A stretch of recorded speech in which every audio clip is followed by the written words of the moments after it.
What scares you? Is it something like snakes? How about heights? Or something cliche like that?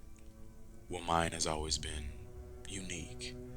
Phasmophobia is what it's called. Look it up if you want to know what it is. But anyway, I'm sure you didn't come here for that.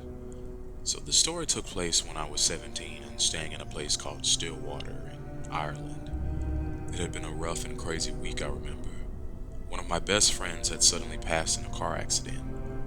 To cope, I had went out for a few drinks and wound up getting pretty drunk.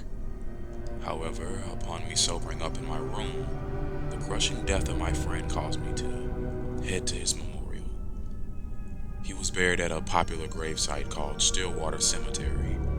It's known for being a historical landmark and one of the largest graveyards in the world. There's also a well there. It's said you can hear the voices of those long since passed, that is if you throw them a coin. My phobia was still deep within my mind as I got there, and everything had me on edge.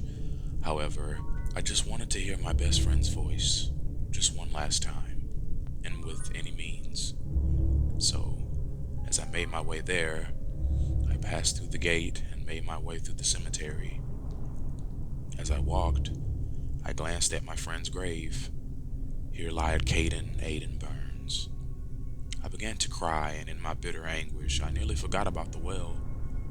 As I approached it, a surge of unease swept over me, like I was being watched. I peered around suddenly, then dropped in a coin as I peered down the well. I heard a splash, and I began to call for Aiden. As I wept and called for him, I hadn't noticed a figure approach me.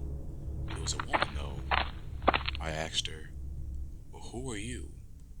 She then said to me her name was Eloise.